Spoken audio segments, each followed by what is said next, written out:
kehidupan kami pribadi lepas pribadi. Dan saat pagi ini Tuhan, di tahun yang baru bersama-sama dengan keluarga besar Jemaat GKKA Labuan, menyatakan syukur kepada Tuhan atas pimpinan Tuhan dalam kehidupan mereka secara khusus dalam gereja ini. 11 tahun Tuhan sudah menyertai kehidupan berjemaat. Untuk itu ya Tuhan, bersama-sama kami mau mengangkat syukur ini. Dan biarlah firman Tuhanlah yang akan melandasinya di dalam ibadah ini. Berfirmanlah ya Tuhan, kami siap mendengarkan. Di dalam nama Tuhan Yesus kami berdoa. Amin. Amin. Shalom Bapak Ibu. Ya, senang boleh berjumpa kembali dengan saudara-saudaraku yang ada di GKKA Jemaat Palu Cabang Labuan. Terima kasih juga untuk Bapak Ibu majelis yang boleh mempercayakan saya pada pagi hari ini untuk bersama-sama menyampaikan kebenaran firman Tuhan. Dan juga di dalam ibadah ini tentunya sebentar kita akan menerima perjamuan suci dan juga ada salah satu anak yang akan diserahkan kepada Tuhan. Nah, Bapak Ibu yang diberkati oleh Tuhan kita Yesus Kristus, setiap awal tahun saya percaya kita semua punya target, baik dalam pekerjaan kita masing-masing pun di dalam kita berorganisasi atau di dalam gereja kita. Kita memiliki satu goal, ya. Ada satu harapan, ada satu goal yang akan kita capai di tahun ini. Demikian juga saya percaya di ulang tahun yang ke-11 ini, saya percaya Bapak Ibu yang ada di dalam ruangan ini sudah punya satu susunan rencana ke depan. Apa yang ingin dicapai di tahun 2021 ini. Nah Bapak Ibu yang diberkati oleh Tuhan kita Yesus Kristus, pagi hari ini satu tema yang saya angkat yaitu berbicara tentang iman yang bertumbuh. Iman yang bertumbuh saudara adalah harapan setiap orang percaya atau kerinduan kita bahwa iman kita tidak mau iman yang hanya berjalan di tempat, ya. Kita tidak menginginkan iman itu statis, ya. Tetapi kita merindukan iman itu harus dinamis atau bertumbuh. Amin. Saudara, saya secara pribadi dari tahun ke tahun punya goal atau punya target. Setiap tahun di awal tahun saya selalu berkata kepada Tuhan, Tuhan, ini tahun yang baru. Saya melihat kembali bagaimana perjalanan iman saya di tahun 2020. Apakah saya benar-benar menjadi pribadi, menjadi hamba Tuhan yang hidupnya lebih baik dari tahun demi tahun. Tentunya ini menjadi perenungan kita pada pagi hari ini. Iman yang bertumbuh. Mari kita membuka bagian firman Tuhan di dalam 2 Timotius pasal 3.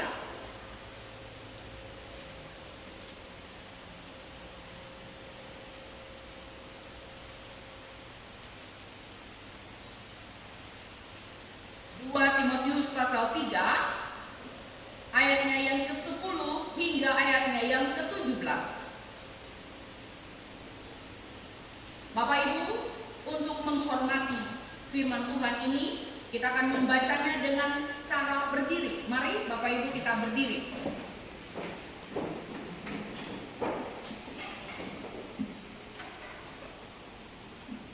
Saya akan membaca bagian ayat 10, Bapak Ibu akan membaca ayat 11 dan secara bergantian sampai ayatnya yang ke-17.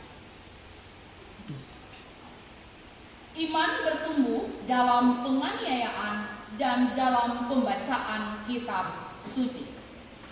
Tetapi engkau telah mengikuti ajaranku, cara hidupku, pendirianku, imanku, kesabaranku, kasihku, dan ketekunanku.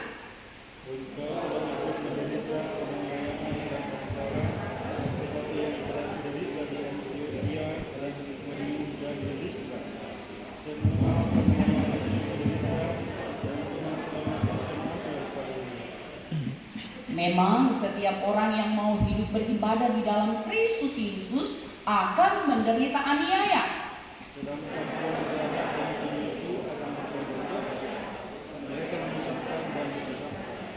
Tetapi hendaklah engkau tetap berpegang pada kebenaran yang telah engkau terima dan engkau yakini, dengan selalu mengingat orang yang telah mengajarkannya kepadamu.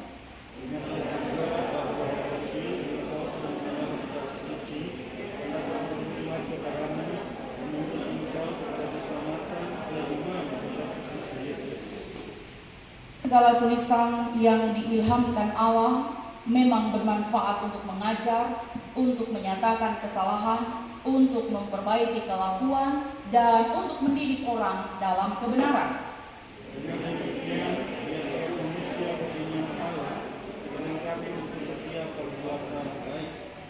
Amin. Terima kasih jemaat, silakan duduk kembali. Bapak Ibu yang diberkati oleh Tuhan, setiap kita memiliki satu kerinduan bagaimana kita memiliki iman yang bertumbuh. Iman yang bertumbuh, saudara, kita akan mencapai iman yang disebut bertumbuh itu di dalam konteks 2 Timotius pasal 3 ayat 10 sampai ayat yang ke-17 ada dua hal. Untuk kita bisa mencapai, untuk kita bisa bertumbuh di dalam iman, ada dua hal yang akan saya bagikan Bapak Ibu sebagai rahasia bagaimana iman itu bisa bertumbuh. Saudara, dalam pembacaan kita pada pagi hari ini, yang pertama, saudara, orang yang menginginkan kehidupan rohani yang bertumbuh, yang pertama adalah harus siap menghadapi proses. Amin. Itu yang pertama, saudara. Orang yang menginginkan pertumbuhan iman atau kerohaniannya, mau tidak mau, saudara, yang harus kita siapkan adalah siap menghadapi proses. Dalam bagian ini, di dalam pembacaan kita tadi, saudara, di dalam ayat 10 sampai ayatnya yang ke-13, ini bicara teladan seorang Rasul Paulus. Rasul Paulus adalah teladan yang menjadi teladan yang luar biasa. Di dalam kisah ini, saudara, ada seorang anak rohaninya yang bernama Timotius. Jadi Paulus ini mempunyai anak rohani, anak didiknya yang bernama Timotius. Timotius ini dari usia sangat muda, saudara, ya. Dan Paulus merupakan orang tua rohaninya. Nah, kita melihat bagaimana seorang ayah rohani, seorang figur yang dibanggakan pada waktu itu, dia memberi petua-petua, dia memberi nasihat demi nasihat kepada anak rohaninya yang bernama Timotius. Apa yang dia katakan di sana, saudara? Dari ayat 10 sampai ayat yang ke-12, Paulus berkata, "Tetapi engkau telah mengikuti ajaranku, cara hidupku, pendirianku, imanku, kesabaranku, kasihku, dan ketekunanku." Kita melihat bagaimana Paulus itu menjadikan dirinya layak dijadikan teladan. Paulus berkata kepada Timotius, "Timotius, dalam pelayananmu, kalau kau ingin bertumbuh, lihatlah teladan yang telah kukerjakan lebih dulu." Paulus berkata, "Engkau telah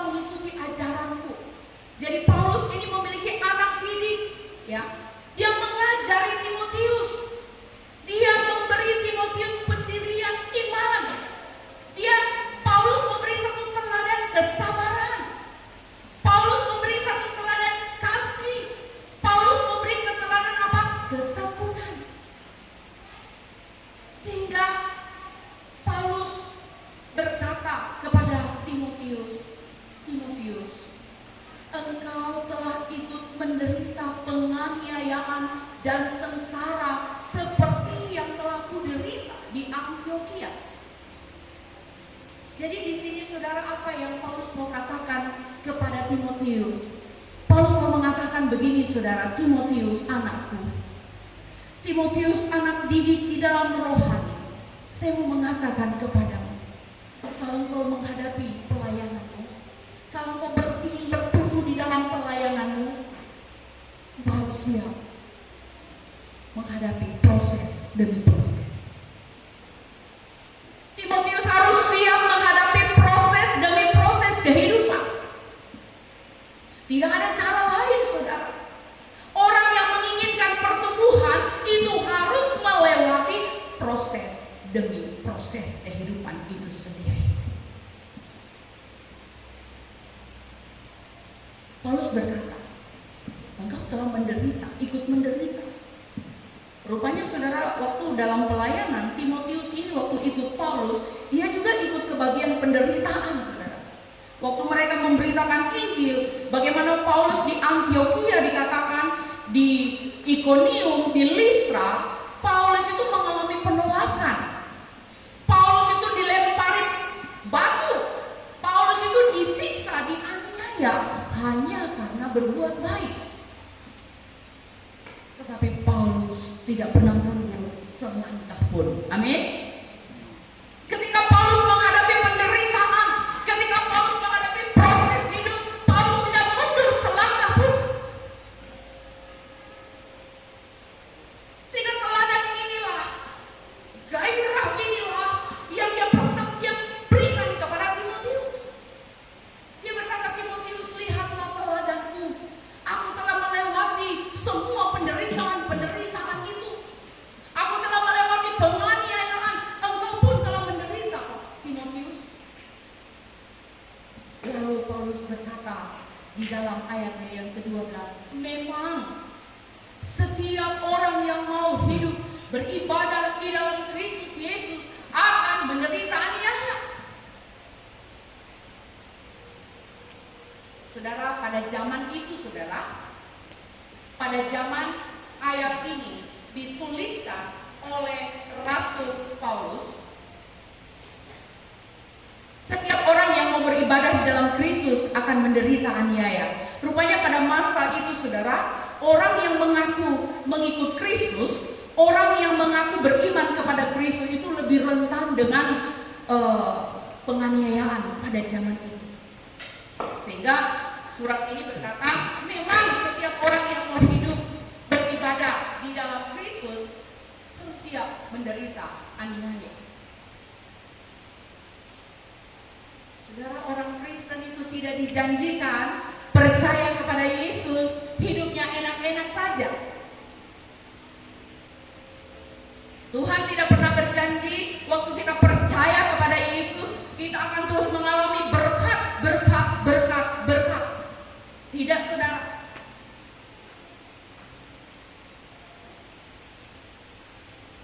Tetapi iman yang mau bertumbuh adalah iman yang siap menghadapi proses demi proses.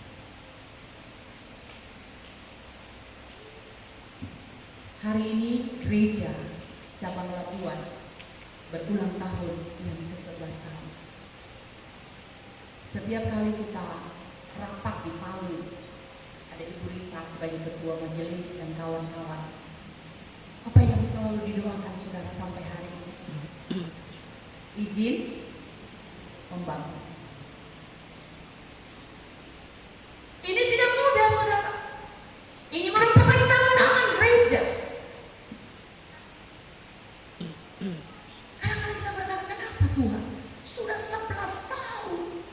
Tapi saya mau kasih tahu saudara, orang Kristen yang bertumbuh di dalam Tuhan, gereja yang bertumbuh di dalam Tuhan, siap menghadapi proses demi proses. Amin. Termasuk penantian izin membangun gereja. Ada orang berkata, oh kalau di bagian daerah kami membangun itu enak saja, cepat, ayo silakan bangun, bahkan bangun di sana sini bisa. Tapi saudara-saudara saya di sini tidak semudah membalikan telapak tangan. Tapi sekali lagi saudara, orang yang beribadah kepada Kristus, iman yang bertumbuh kepada Tuhan, gereja yang mau bertumbuh adalah gereja yang siap diproses. Amin. Kita tidak boleh menjadi orang Kristen yang lemah, saudara. Kita harus menjadi orang Kristen yang kuat menghadapi proses apapun yang Tuhan izinkan dalam perjalanan hidup kita, pun di dalam pelayanan kita. Jangan mundur selangkah pun selama Tuhan menyertai kita, selama Allah yang Immanuel itu menjadi penyerta dalam hidup kita. Tidak usah ragu. Allah berkata, Immanuel, aku yang menyertai engkau sampai kesudahan zaman ini.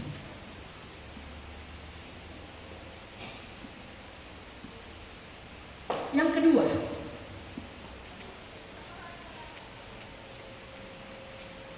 iman yang bertumbuh, saudara. Dalam bagian 2 Timotius pasal 3 ini, kita baca ayat 13 sampai dengan ayatnya yang ke-17. Yang kedua adalah iman yang bertumbuh itu, saudara, mengalami pertumbuhan iman. Yang kedua adalah harus melekat kepada sumber kebenaran itu sendiri. Bagian firman Tuhan di sana dikatakan, tetapi hendaklah engkau tetap berpegang pada kebenaran yang telah engkau terima dan engkau yakini, dengan selalu mengingat orang yang telah mengajarkannya kepadamu. Ingatlah juga bahwa dari kecil engkau telah mengenal kitab suci yang dapat memberi hikmat kepadamu dan menuntun engkau kepada keselamatan oleh iman kepada Kristus Yesus. Ayat 16. Segala tulisan yang diilhamkan Allah memang bermanfaat untuk mengajar, untuk menyatakan kesalahan, untuk memperbaiki kelakuan, dan untuk mendidik orang dalam kebenaran. Hal yang kedua, saudara, gereja mau mengalami pertumbuhan iman yang dahsyat. Pribadi mau mengalami pertumbuhan iman yang dahsyat. Yang kedua, saudaraku, adalah melekatlah kepada sumber kebenaran. Amin. Melekatlah kepada sumber kebenaran itu. Saudara, saya tahu kita semua punya HP dan juga laptop. Saudara, coba kita lihat dua barang ini, saudara. Dia tidak akan berfungsi dengan maksimal, dengan baik, kalau dia tidak ada baterai. Kalau dia tidak, lalu baterai itu tidak dihubungkan kepada sumbernya, yaitu listrik. Karena dari listrik itu mengalirkan kekuatan, mengalirkan energi, menghidupkan handphone kita, menghidupkan laptop kita, sehingga dipakai untuk sesuatu di dalam pelayanan kita. So, ini merupakan satu gambaran tentang iman yang bertumbuh. Kalau kita mau gereja kita bertumbuh, tidak bisa, saudara. Syarat yang kedua harus melekat kepada sumber kebenaran itu. Amin. Siapa sumber kebenaran itu, saudara? Saudara, di dalam Injil Yohanes itu, saudara, Injil Yohanes 15 itu bicara tentang pokok anggur. Saudara, dikatakan di sana, akulah pokok anggur yang benar. Kamulah apa? Rantingnya. Dan di bagian penutup dikatakan di sana, kamu tidak bisa berbuat apa-apa kalau kamu hidup di luar aku. Yesus mau berkata apa, saudara? Bahwa engkau dan saya tidak bisa berbuat apa-apa, kita tidak bisa melakukan apa-apa, kita tidak bisa bertumbuh kalau kita keluar dari pokok anggur yang benar itu. Sehebat apapun kita, sepintar apapun kita, tapi kalau iman kita tidak melekat kepada pokok anggur itu, hidup kita sia-sia.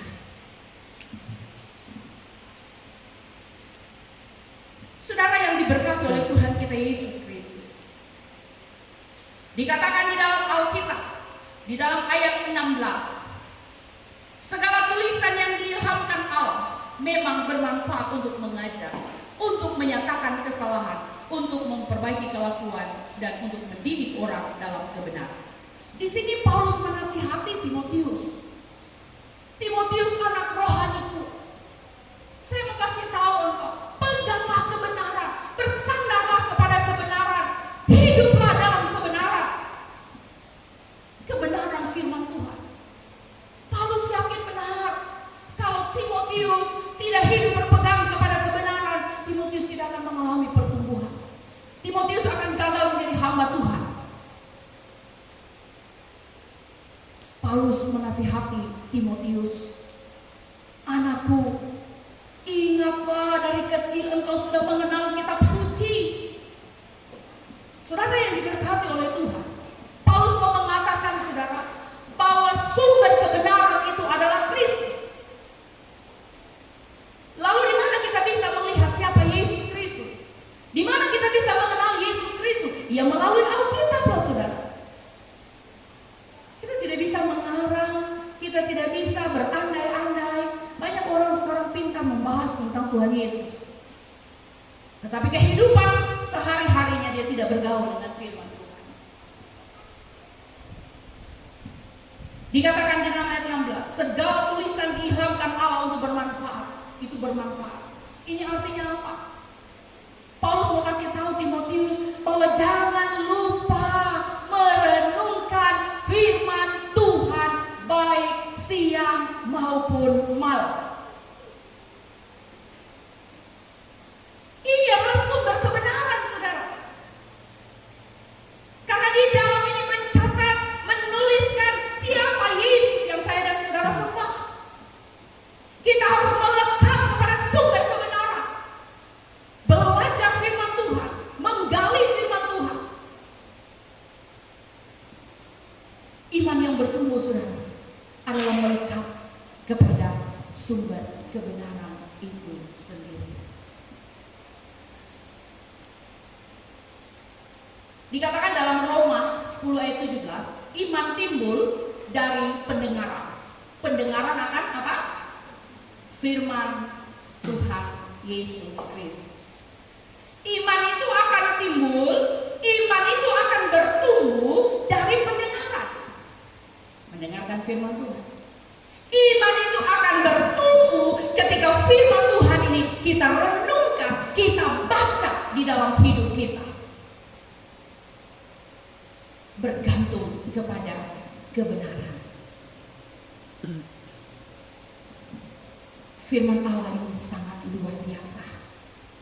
Dia bermanfaat untuk mengajar. Sehingga saudara, ilmu dari semua ilmu di dunia ini ada di dalam Alkitab. Amin. Hikmat dari semua hikmat di dunia ini bersumber dari Alkitab. Sehingga untuk itu saudara, kalau kita mau bertumbuh di dalam Tuhan, jangan lupa firman Tuhan. Bergantung dan bersandarlah kepada sumber kebenaran itu sendiri.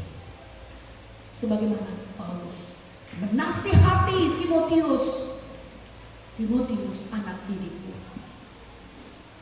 ingatlah akan selalu firman Tuhan.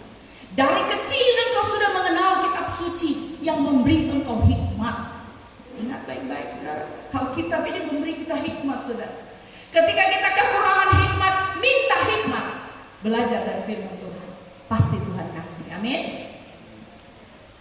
Kadang-kadang saya secara pribadi saudara, ketika mengambil keputusan apapun,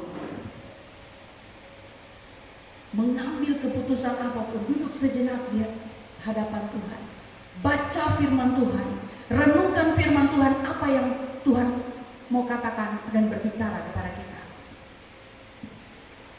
Saya banyak kali saudara menghadapi keputusan-keputusan yang sulit, yang saya berpikir ini saya ambil, saya takut salah. Saya tidak ambil, saya takut juga salah. Lalu kemana saya berlari? Saya katakan saya selalu kepada diri saya, ada sumber segala hikmat. Saya duduk di hadapan Tuhan, saya baca firman Tuhan. Lalu saya berdoa, saya katakan, Tuhan, saya tahu Engkau menuntun perkataanku. Engkau menuntunku dalam mengambil setiap sikap dan keputusan. Karena saya sudah duduk lebih dulu bersama dengan Tuhan. Dan saya berharap bagi kita semua pada pagi hari ini, jadi kita mau iman kita bertumbuh. Dua hal yang perlu kita ketahui. Yang pertama, apa yang pertama tadi saudara? Siap menghadapi proses. Apalagi hari ini saudara, kita sedang diproses oleh Tuhan dengan masa-masa sulit pandemi. Susah hari ini saudara. Orang banyak mengeluh dengan usaha, pekerjaan yang tidak seperti tahun-tahun kemarin. Ini tantangan kita saudara. Kita sedang diproses oleh Tuhan. Kita sedang dimurnikan oleh Tuhan. Untuk itu saudara, mari jangan pernah bersandar kepada kekuatan kita sendiri. Bersandarlah dan melekatlah kepada kebenaran itu, yaitu Yesus Kristus yang telah mati di kayu salib, yang telah menebus hidupmu dan saya melalui pengorbanannya. Untuk itu siang hari ini saya mengucapkan selamat ulang tahun yang ke-11 bagi gereja Tuhan di tempat ini. Teruslah berjalan bersama dengan Tuhan. Teruslah menghadapi proses demi proses dari Tuhan. Dan teruslah gereja ini bergantung kepada sumber kebenaran itu. Teruslah bergantung kepada pendiri gereja, yaitu Kristus itu sendiri. Tuhan memberkati kita semua. Haleluya. Amin. Amin.